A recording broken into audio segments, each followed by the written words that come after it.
2024년도에 성령의 능력으로 말미암아 모든 불가능을 돌파하시는 여러분 되시기를 예수 그리스도의 이름으로 축원합니다.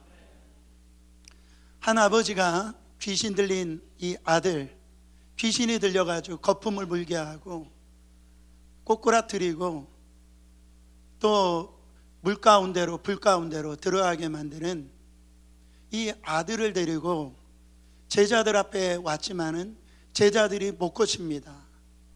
그때 변화산상에서 예수님이 내려오셨을 때 이제 이 귀신 들린 그 아버지가 예수님 앞에 나가는 그 장면이 오늘 본문 말씀입니다. 다른 복음서에 보면은 이 아들이 외아들이라고 그랬어요. 하나밖에 없는 아들이죠. 하나밖에 없는 아들이 이렇게 귀신이 들려가지고 이런 모습으로 살아가고 있다라고 한번 생각해 보세요.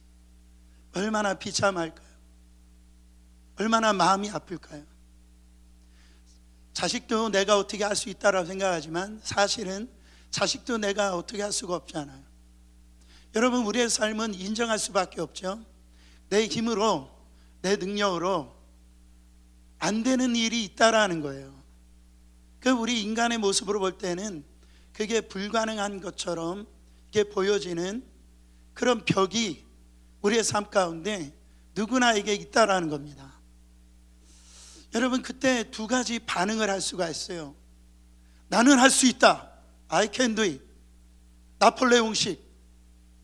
그래가지고 자기 힘으로 능력으로 그냥 도전해 보려고 하는 그런 인간적인 어떤 가능성을 두고 이렇게 도전하는 사람이 있는가 하면은 나는 할 수 없어, 이거는 불가능한 일이야. 어떤 문제만 생기면은 그걸 해결할 수 있는 능력이 자기 자신에게 있으면서도 불구하고 그 문제 앞에서 주저앉는 그런 패배주의적인 그런 이 삶을 살아가고 있는 반응이 있다라는 거예요. 성경에는 이 두 가지를 다 배격합니다. 여러분, 성경 말씀을 통하여서 오늘 우리 앞에 이런 불가능한 문제들, 정말 내 힘으로 어쩔 수 없고 내가 해보려고 해도 안 되는 그런 어떤 문제가 있었을 때 우리는 어떤 반응을 해야 되는가, 어떻게 이것을 돌파해 나가야 되는가, 말씀을 통하여 은혜 받기를 축원합니다. 우리는요 2024년도를 어제처럼 살면 안 됩니다. 똑같이 살 수는 없어요. 계속해서 이 말씀을 증거하는데 하나님 오늘 우리 가운데 역사하실 수 있는 분이세요. 그렇기 때문에 오늘 이 말씀을 통하여서 우리 앞에 어떠한 문제가 있다 할지라도 다 돌파해 가시는 여러분 되시기를 예수 그리스도 이름으로 축원합니다. 여러분, 첫 번째로 그 문제를 가지고 예수님께 나아가라는 거예요. 이 불가능한 문제 앞에 제일 먼저 해야 될 것이 무엇입니까? 주님 앞에 나아가는 거예요. 19절 말씀 한번 보세요. 대답하여 이르시되 믿음이 없는 세대여, 내가 얼마나 너희와 함께 있으며 얼마나 너희에게 참으리요, 그를 내게로 데려오라 하시매. 귀신 들린 아들을 데리고 온 그 아버지가 이제 제자들에게 데리고 갔지만은 여러분, 제자들은 못 고쳤어요. 여러분, 제자들은 전에 고쳤습니까? 못 고쳤습니까? 전에요 고치는 능력을 마가복음 3장 4장에 보면 각 고을마다 이 복음을 전할 때 귀신을 내어 쫓는 능력을 주었단 말이에요. 근데 이 못 고치는 거예요. 그때 이 제자들에게 그 귀신 들린 아들을 내게로 데려오라. 이때 아버지가 제일 잘했던 건 뭐냐면 그 자기 아들의 문제를 가지고 예수님 앞에 나간 겁니다. 이것이 이 아버지가 가장 잘한 일이라는 거예요.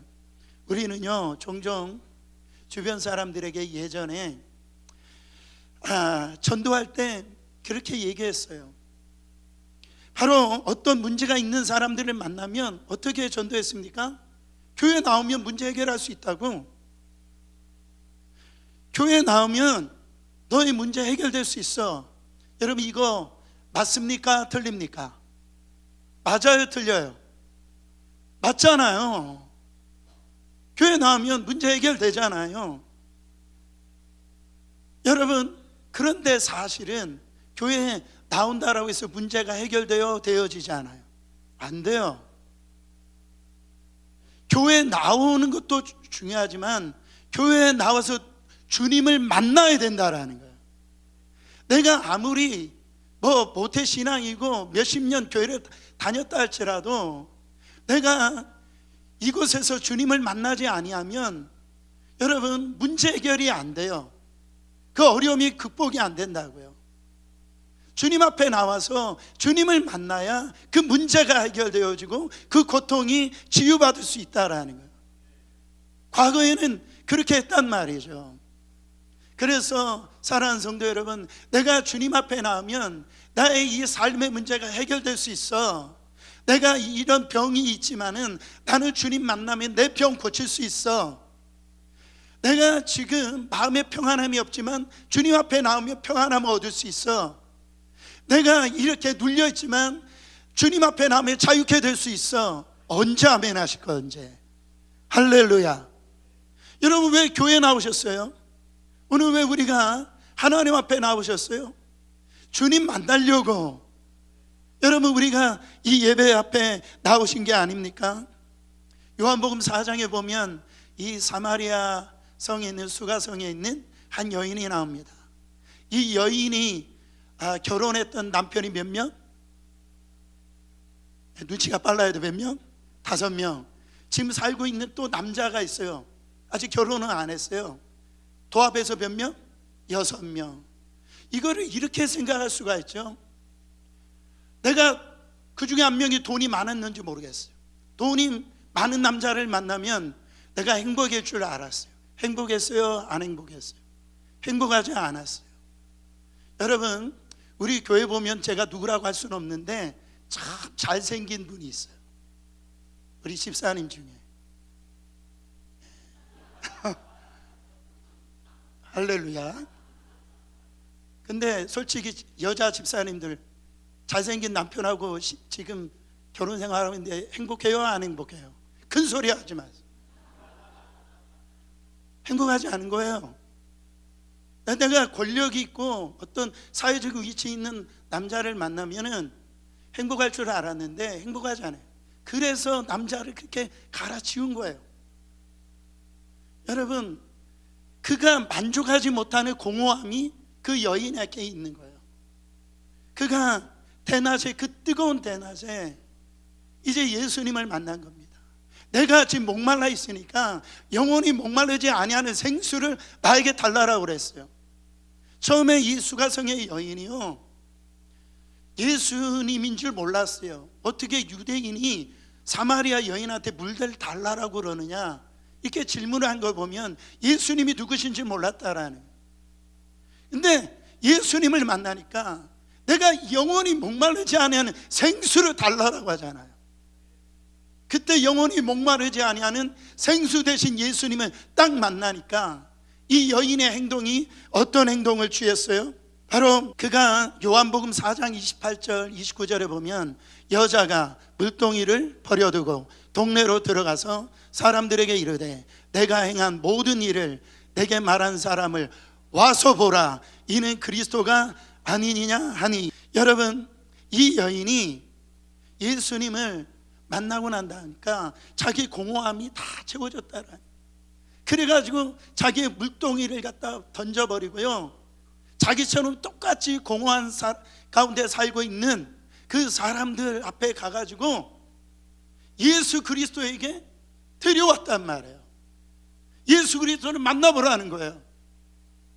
내가 만난 예수 그리스도를 만날 수 있도록 데려왔다라는, 그게 전도예요.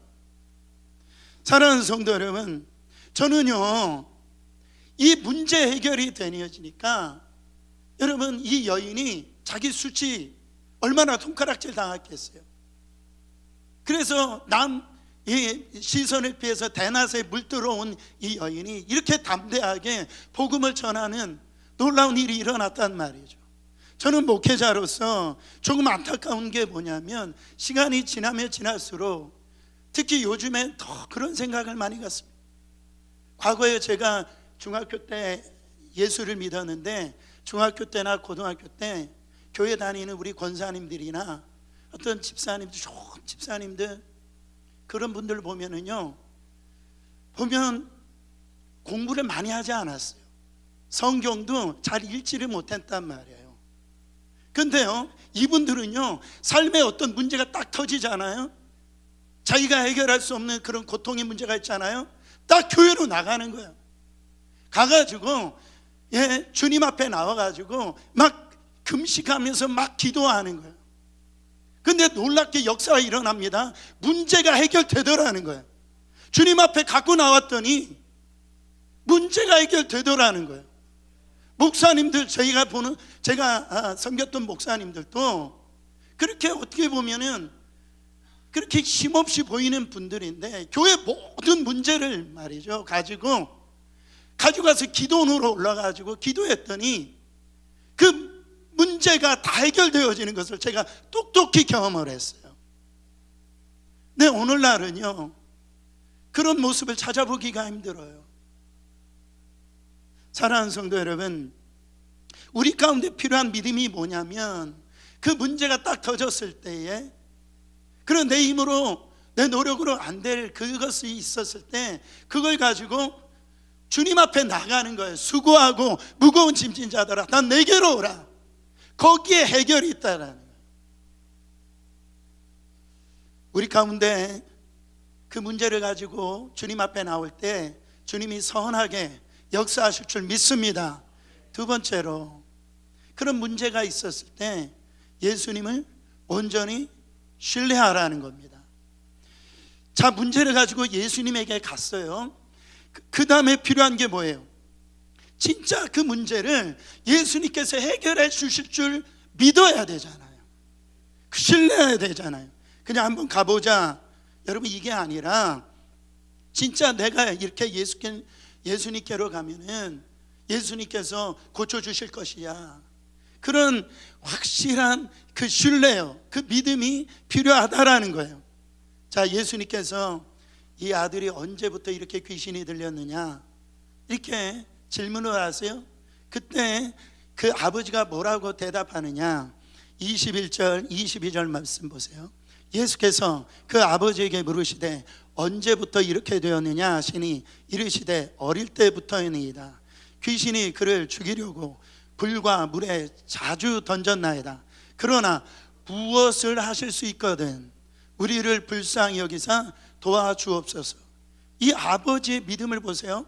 주님 앞에 나온 것은 참 잘한 일인데 그 믿음이 어떤 믿음이요? 무엇을 하실 수 있거든. 그 앞에 영어로 if가 붙어요. 만일 하실 수 있거든. 여러분, 어떻게 해서 이 아버지가 이런 믿음이 가지고 있게 되었죠?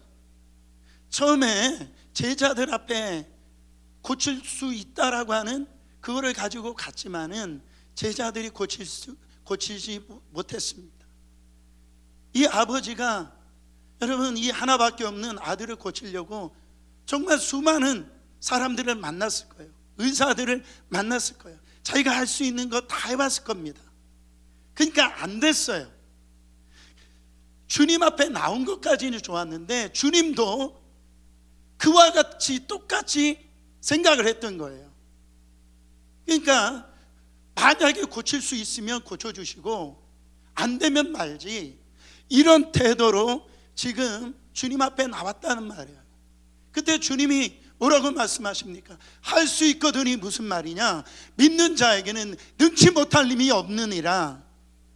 왜 네가 이 만일 이런 표현을 쓰냐라는 거예요.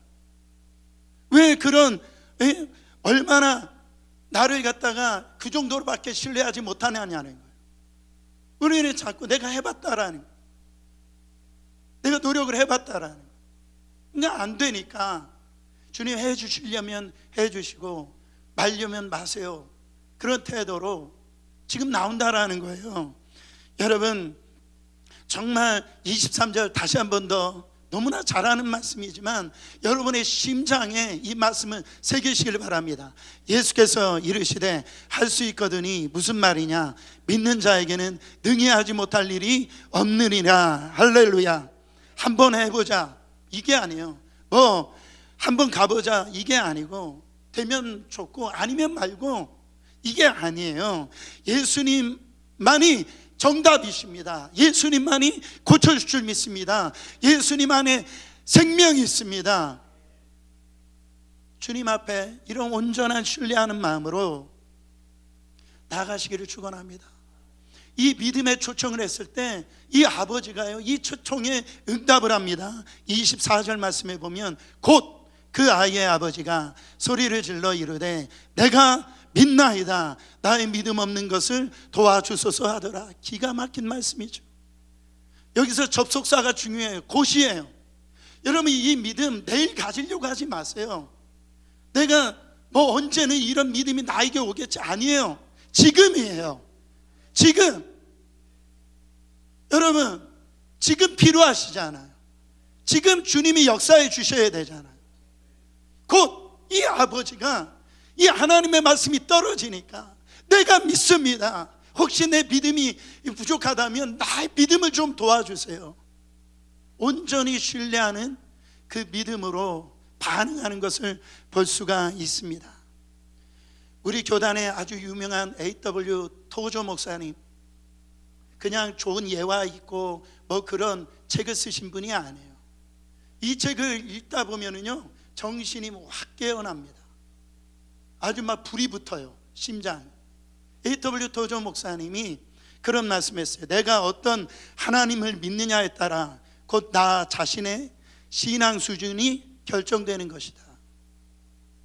지난주에 설교했던 그 하나님을, 내가 어떤 하나님을 믿느냐에 따라서 내 신앙 수준이 결정된다라는 거예요. 여러분, 주님을 믿으시죠? 근데 믿음이 다 똑같지 않더라는 거예요. 내가 어떤 하나님을 믿느냐, 창조주 하나님을 믿느냐, 오늘 우리의 삶에 역사하시고 치유하시고 고쳐주실 것을 믿느냐, 내 삶을 끝까지 책임져 주실 것을 믿느냐, 그 믿음하고요. 어떤 분들은 내가 예수 믿을 때 그때서는 전능하신 하나님이지 내 현실 가운데 내 문제를 해결해 줄 수 없는 하나님으로 취급하시는 그런 분들이 있다라. 여러분, 성경에는요, 의외로 많이 찾아보면 내가 누구라고 하는 것을 하나님은 수도 없이 말씀하는 걸 볼 수가 있어요.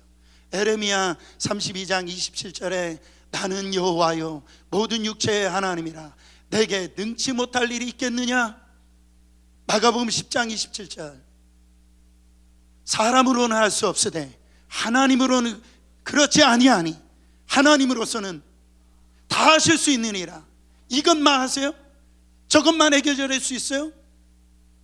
우리 하나님은 다 하실 수 있는 하나님이라는 거예요. 왜 자꾸 우리의 믿음을 가지고 하나님을 판단하고 제한하고 그렇게 우리가 신앙생활을 하냐라는 거죠.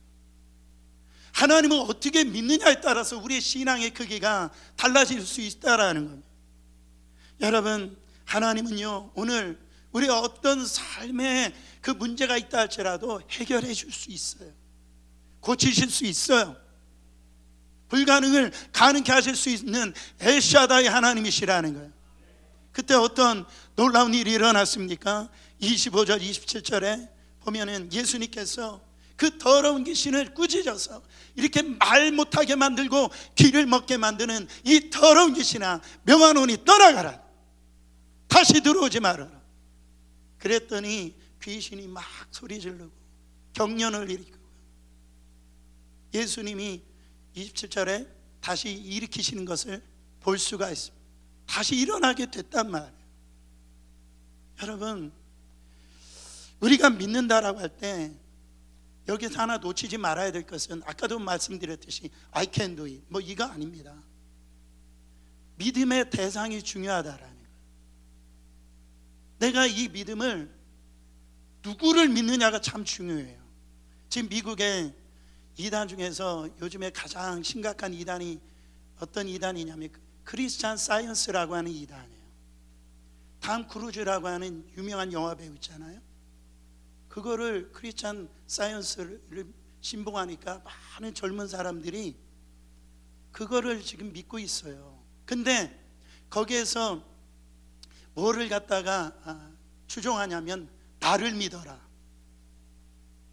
하나님을 믿는 게 아니라 누구를 믿어라? 나를 믿어라.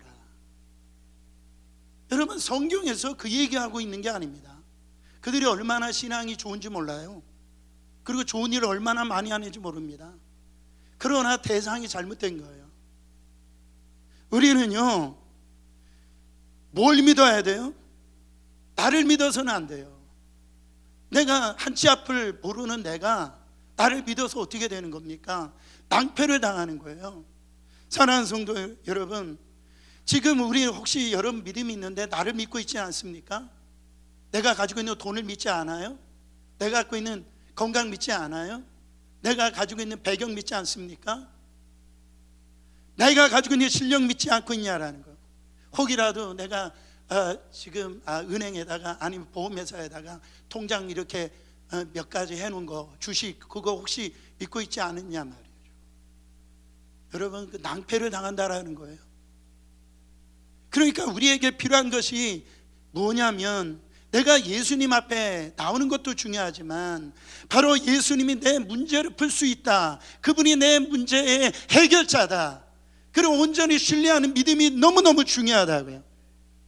여러분, 요한복음 4장에 보면 이 왕의 신하의 이야기가 나옵니다. 그 왕의 신하가 오늘 본문처럼 아들이 죽을 병에 걸린 거예요. 그래서 왕의 신하가 예수님 앞에 나와서 자기 사정을 아릅니다. 그때 예수님이 뭐라고 말씀하시냐면, 가라, 네 아들이 나았다, 그렇게 말씀하시는 거예요. 그랬더니 이 왕의 신하가 어떤 태도를 지냐면, 지금 그 예수님은 갈릴리에 있고 지금 왕의 신하의 집은 가버나움에 있어요. 한 키로수로 30km, 한 40km 되어지는 그렇게 먼 거리가 아닙니다. 말로 타고 가면은 몇 시간이면 도착할 수 있는 거예요. 그러니까 예수님이 가라, 네 아들이 살았어. 그러면 이 왕의 신하의 태도가 어떤 태도가 있을 거예요? 아마 우리가 왕의 신하라 그러면, 예수님 엉뚱한 소리 하지 마시고 같이 가요, 같이 가, 이렇게 반응하든지, 아니면은 진짜 고쳤는지 안 고쳤는지, 지금 뭐 먼 거리도 아니니까 말 타고 가가지고 안 고쳐졌기만 해봐라, 이런 태도로 가지고 갔지 않겠냐 말이에요. 근데 여러분, 이 왕의 신하가 예수님의 말씀을 진짜 믿었어요. 그걸 어떻게 할 수 있냐면, 그 다음날 왕의 신하가 이제 자기 집으로 가는데, 자기가 부리고 있는 종이 이제 마중 나옵니다. 가는 중에 그때 이 왕의 신하의 질문이 뭐였겠어요? 내 아들 어떻게 되냐 했더니, 당신의 아들이 나았습니다, 이렇게 얘기하는 거예요. 그러니까 이 왕의 신하가 내 아들이 언제 나왔냐 했더니, 어제 저녁 7시에 나왔습니다. 몇 시에 나왔어요? 7시에. 여러분 보세요. 지금 이상하잖아요. 시간이 좀 많이 지났죠? 지났어요. 어제 7시라 그랬어요. 그러니까 이 왕의 신하가 하룻밤을 잔 거예요. 예수님이 가라, 네 아들이 나았다, 이 얘기를 들었을 때 바로 간 게 아닙니다. 그 밤에 이 왕의 신하가 이 갈릴리에서 잠을 잔 거예요. 그래서 아침에 일어나서 나간 겁니다. 이게 무슨 말씀입니까? 이 왕의 신하는 바로 이 예수님의 말씀을 믿었다라는 걸 알 수가 있어요. 그러니까 하룻밤을 잔 거죠. 믿음이라는 건 뭐냐면, 하나님의 그 약속을 믿고 신뢰하는 게 믿음입니다. 이와 똑같은 내용이 어디에 나오냐면, 사무엘상 가보면은 이 한나의 얘기가 나옵니다. 한나가 이 교회 성전에 나와가지고 중얼중얼하면서 기도합니다. 자기가 아들이 없는 거에서 원통하고 그걸 가지고선 너무 서럽다고 아들 달라고 너무 이제 막 가슴이 아프니까 그게 말도 제대로 나오지 않고 뭐 입에서 중얼중얼한 거예요. 그때 엘리 제사장이 와가지고 막 꾸짖습니다. 너 지금 대낮부터 술 취해가지고 와가지고 이렇게 지금 술 주정하느냐고 그렇게 얘기하는 거예요. 여러분 이게 지금 말이 됩니까? 만약에 우리 집사님들이 새벽 예배에 나왔는데 그냥 입에서 중얼중얼 하는데 제가 와가지고 새벽부터 집사님 술 취하셨어요? 그러면 얼마나 이게 기분 나쁘겠어요.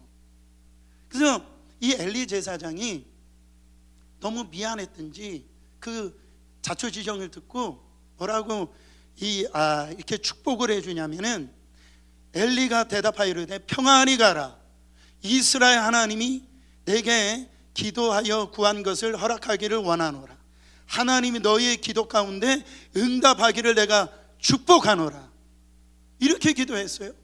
이 엘리 제사장이요, 지금 뭔가 신뢰가 안 가는 엘리 제사장, 영적으로 영권을 잃어버린 엘리 제사장, 믿을 만하지 못한 엘리 제사장이에요.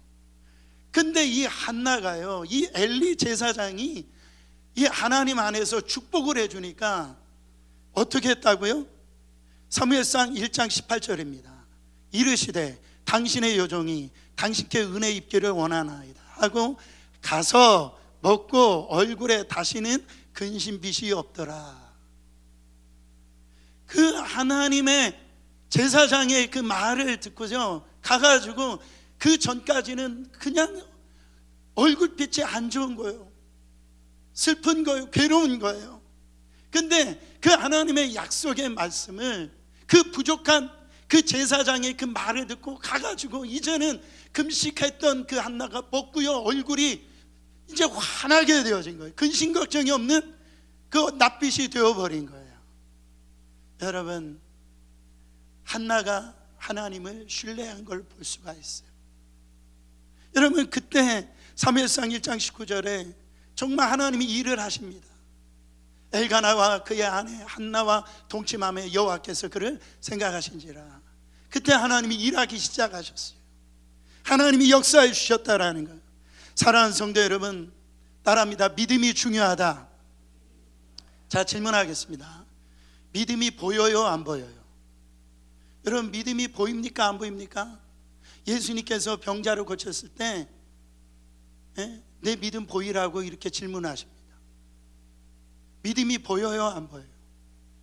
만약에 안 보이면 예수님이 이렇게 내 믿음대로 될지어다, 이 말 표현이 안 맞는 거 아니에요? 이상한 거 아닙니까? 믿음이 보여요, 안 보여요? 아직도 헷갈리세요? 믿음이 보여요. 믿음이 어떻게 보입니까? 순종을 통해서 보여요.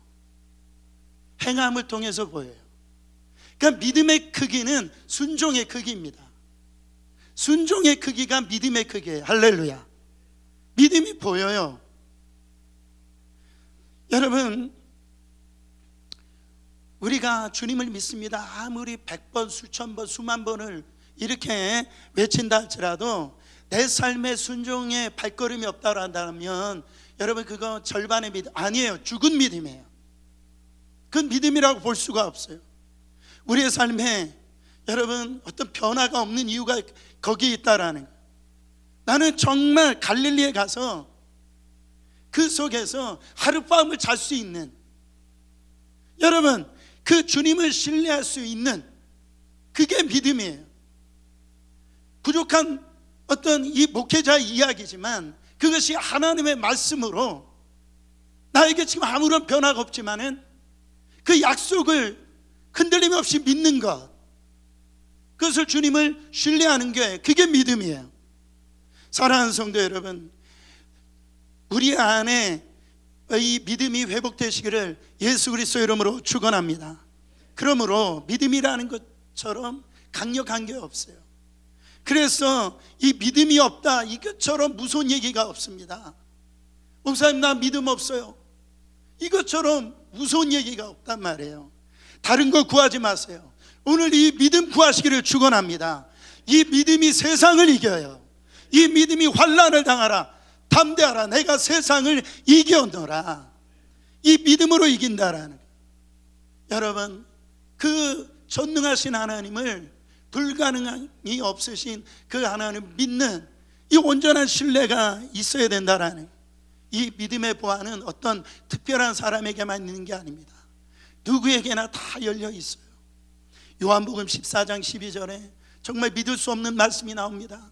내가 진실로 진실로 너에게 이르노니 나를 믿는 자는 나의 하는 일을 저도 할 것이요 또한 이보다 큰 것도 하리니. 와, 예수님 거짓말하지 마세요. 어떻게 내가 예수님처럼 그런 일을 할 수 있어요? 아니야. 그거를 믿지 못하는 것 같으니까 내가 진실로 너 정말 너 힘으로는 안 되지만 나를 믿는 자,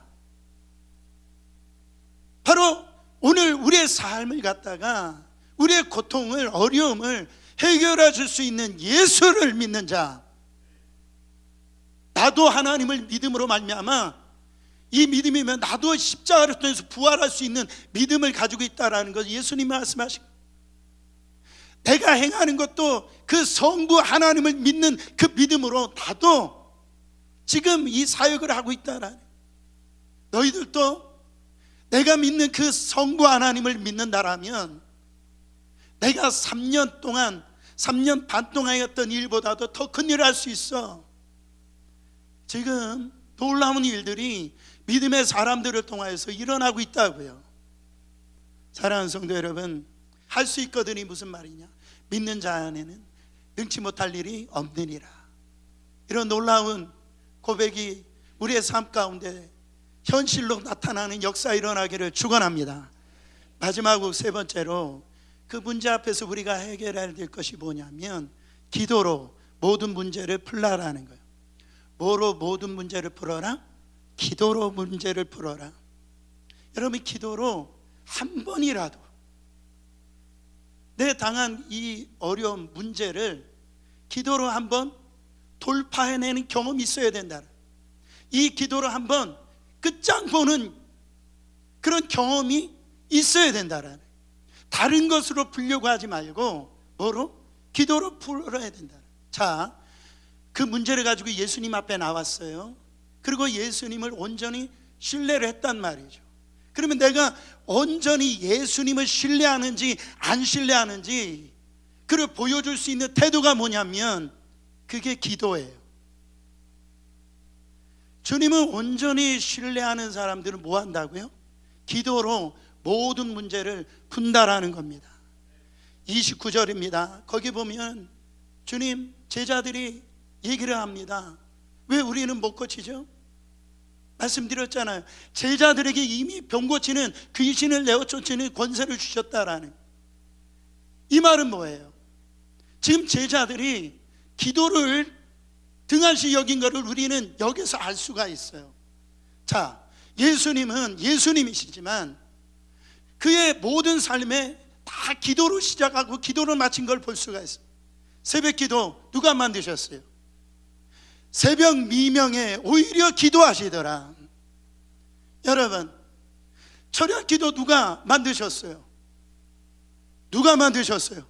우리 예수님이 만드셨어요. 밤이 새도록 기도하셨어요.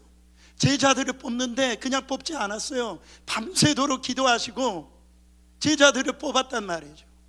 여러분, 십자가를 앞두고 정말로 이 예수님께서 땀방울이 핏방울 되도록 간절히 기도했어요. 여러분, 그냥 기도하시지 않았어요. 얼마나 열심히 기도했어요. 얼마나 간절히 기도했으면 땀방울이 핏방울 된 것처럼 그렇게 기도하시냐 말이에요. 여러분, 예수님은 모든 사역에 기도로 부르신 걸 볼 수가 있어요. 제가 아는 목사님이 영국에 가서 이렇게 말씀 전할 기회가 있었는데 이분이 그러신 거예요. 영국에 가서 자기는 꼭 방문하고 싶은 교회가 있대요. 그 교회가 어떤 교회냐면 이 찰스 스펄전 목사님, 설교의 황제라고 하는 찰스 스펄전 목사님 교회를 방문하고 거기서 예배 드리고 오고 싶다라고. 근데 이분이 그 교회에 예배 드리고 오신 거예요. 그러면서 저에게 얘기한 내용을 지금도 잊지 않습니다. 그분이 이제는 예배 드리러 갔더니 본당이 200명쯤 앉아있더래요. 200명쯤 앉아있는데 다 머리가 희끗희끗 하시더래요. 젊은 사람 하나도 없고 200명이 이렇게 앉았는데 찬양하는데 뭔가 힘도 없고 기도 소리도 없고, 이 목사님이 예배 드리는데 그냥 눈물밖에 안 나왔대. 1시간 내내 그냥 눈물 흘리고 왔다라고 하는 거예요. 여러분, 이 찰스 스펀절 목사님 그 책을 읽어보면은 이 교회가 얼마나 부흥을 했는지, 뭐 사방에서 이 교회를 탐방하러 오지 않겠어요? 그래가지고 이 부흥의 비결이 뭔지, 이 교회가 왜 성장을 했는지, 그래가지고 탐방을 올 때 보통 목사님들은 큰 건물 보여주고 뭐 이런 좋은 시스템 알려주고 뭐 이럴 거 아니겠어요? 근데 찰스 스펀절 목사님이 그 오시면은 지하 1층으로 내려가더라는 거예요. 거기 보면 방마다 있는데 그게 기도실이 있는데, 거기 가보니까 그 교회 이 성도들이 찰스 스펄전 목사님을 위해서, 교회를 위해서, 나라를 위해서 막 뜨겁게 기도하더라는 거예요.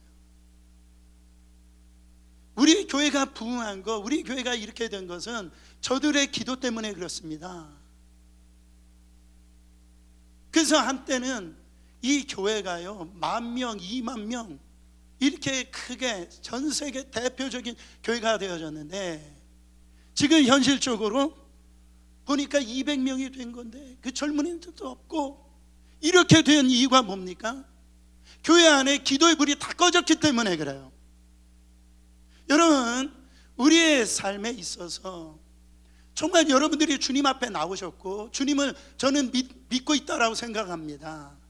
그 믿음을 뭐로 표현해야 되냐면 기도로 문제를 풀어야 된단 말이에요. 사랑하는 성도 여러분, 그 구약시대에 이 제사장들이 꼭 해야 될 일 가운데 뭐냐면, 아침적으로 꼭 해야 될 것이 뭐냐면 성소 안에 있는 그 왼쪽편에 등잔에 이 불이 꺼뜨리지 말아야 돼요. 제사장이 항상 해야 될 일들이 이 불을 꺼뜨리지 말아야 돼요. 이 불이 뭐를 의미합니까? 하나님의 임재를 의미합니다. 여러분, 하나님의 임재가 떠난 교회는 교회가 아니에요. 하나님의 임재가 떠난 성도는 그 예수 믿는 게 아닙니다. 여러분, 교회가 하나님의 임재가 떠났어요. 기도의 불이 꺼졌어요. 여러분, 더 이상 교회는 세상에 어떤 영향력을 끼칠 수가 없는 거예요. 그래서 내 안에 이 기도의 불이 꺼졌다라 한다면 여러분, 이 기도의 불을 빨리 회복시켜야 됩니다. 오늘 그런 시간 되시기를 바라요. 여러분, 이 100번 싸웠는데요 100번 졌어요. 근데 어떤 사람은 100번 싸웠는데 99번 지고 한 번 이겼어요. 100번 싸웠는데 100번 지고, 어떤 사람은 100번을 싸웠는데 99번을 졌는데 한 번 이겼어요. 둘이 차이가 있어요, 없어요? 차이가 있습니까, 없습니까? 이 차이가 얼마나 클까요? 하늘과 땅 차이예요. 어떤 차이? 하늘과 땅 차이. 99번 졌더라도 이 사람에게는 한 번 이긴 경험이 있단 말이에요. 이 경험이 필요하다라는 거예요. 여러분 보세요. 이것을 기도에 적용을 해보세요. 기도에 살아오면서 한 번이라도 이 문제 앞에서 기도로 문제를 해결한 사람은 기도예요. 여러분, 어려움이 있다라고 해서 다 기도하는 게 아닙니다. 다 하나님 앞에 무릎 꿇는 게 아니에요. 한 번이라도 내가 기도 응답을 경험한 사람이 기도하더라는 거예요. 그러니까 고난이 터지면, 여러분, 기도 안 하는 사람은요 여전히 사람을 쫓아다니고 여전히 근심 걱정하고 그렇게 살아요. 근데 한 번이라도 기도로 풀어본 사람은요 하나님께 엎드린단 말이에요. 너는 내게 부르짖으라, 내가 내게 응답하겠고, 할렐루야, 내가 크고 은밀한 일을 내게 보이리라. 주님이 보여주시겠다 그래요. 기도할 때 보여주시겠대요. 그러면 기도 안 하면 못 보는 겁니다. 안 보이는 거예요. 그러니까 기도의 기쁨, 기도의 능력, 바로 기도의 가치를 본 사람은 기도한다는 말이에요. 여러분, 저희 교회 예배당 이제 건축하고 여러 가지 이제 우리 교회 성도님들 볼 때 여러 가지 문제들이 참 많이 있어요. 어려움이 있어요. 안 되시잖아요. 목사님들이 저를 만나면은 이제 교회 건축한다는 소리를 듣고 제가 굉장히 고난주간처럼 그렇게 생각하신 것 같아요. 근데 제 얼굴을 보면 심각해요, 안 심각해요? 저 괜찮아요. 문제 없어요. 제가 걱정이 있을까요, 없을까요? 있어요. 아침에 일어나면 있어요. 근데 뭐로 풀어요? 기도로 풀어요. 매일매일. 목사도 이 정도인데요. 자만하지 마세요. 절대 자만하지 마세요.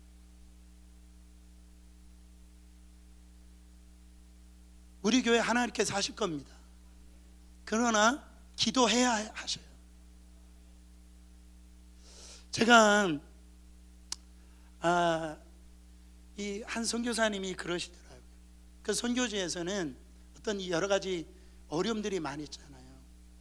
그러면 뭐 선교지에서는 거기에선 모든 생활 비품도 필요하고 여러 가지로 필요한 게 많을 때 그냥 그 선교지에 있는 그 제자들이나 목사님들이 다 한국 선교사님만 바라본대요.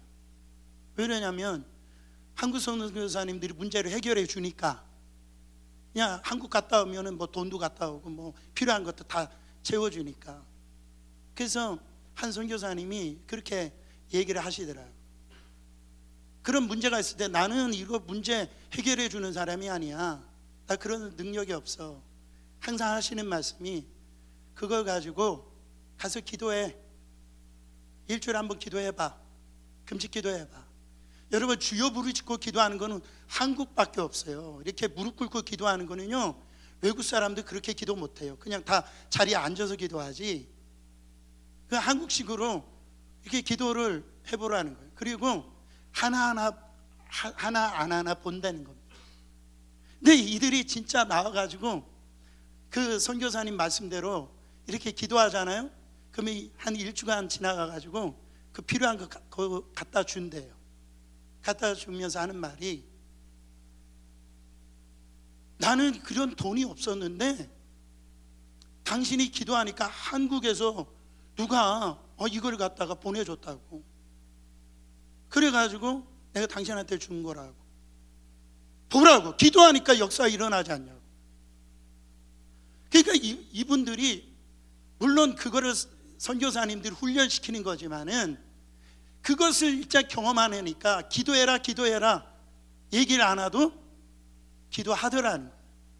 기도의 기쁨, 기도의 응답을 경험하니까. 여러분, 자녀들 키울 때도 마찬가지예요. 그냥 돈 주지 마세요. 필요하다면 그냥 주지 마. 너 그거 필요해? 기도해 하나님께. 그 어느 순간에 그거를 갖다가 그냥 여러분들이 기도 응답이 되시는 거예요. 그러면 애들이 기도하니까 이게 되는구나. 할렐루야. 저는 요즘 주일학교를 가만히 보는데 너무 은혜를 받아요. 뭔가 선한 일을 해야 그 엄마한테 돈을 받게 한답니다. 그래서 거기서 딱 11조를 끊어요, 애들이. 주일학교 헌금을 보세요. 뉴스보다 더 많아요. 그러니까 이 영적인 훈련을 시키는 거예요. 훈련을 그냥 주지 말라고요. 하나님 앞에 기도해서 응답받는 일들을 경험을 시켜야 된단 말이에요. 사랑하는 성도 여러분, 말씀을 마치겠습니다. 저는 우리 성도님들이 한계가 다 돌파되길 바랍니다. 그러나 우리의 힘, I can do it 안 된다니. 그 문제 가지고 주님 앞에 나아갔어요. 그리고 주님을 온전히 한번 신뢰해 보세요. 그리고 기도로 주님 앞에 나아가 보시기 바랍니다. 저는 우리 성도님들이 행복하길 바랍니다. 그 키는 우리에게 있지 않아요. 주님에게 있어요. 여러분, 이 믿음의 고백을 우리의 찬양을 통해서 그 전능하신 하나님, 오늘 우리의 삶을 변화시키시고 우리의 기도에 응답하시는 그 하나님을 신뢰하며 우리가 나아가길 원합니다.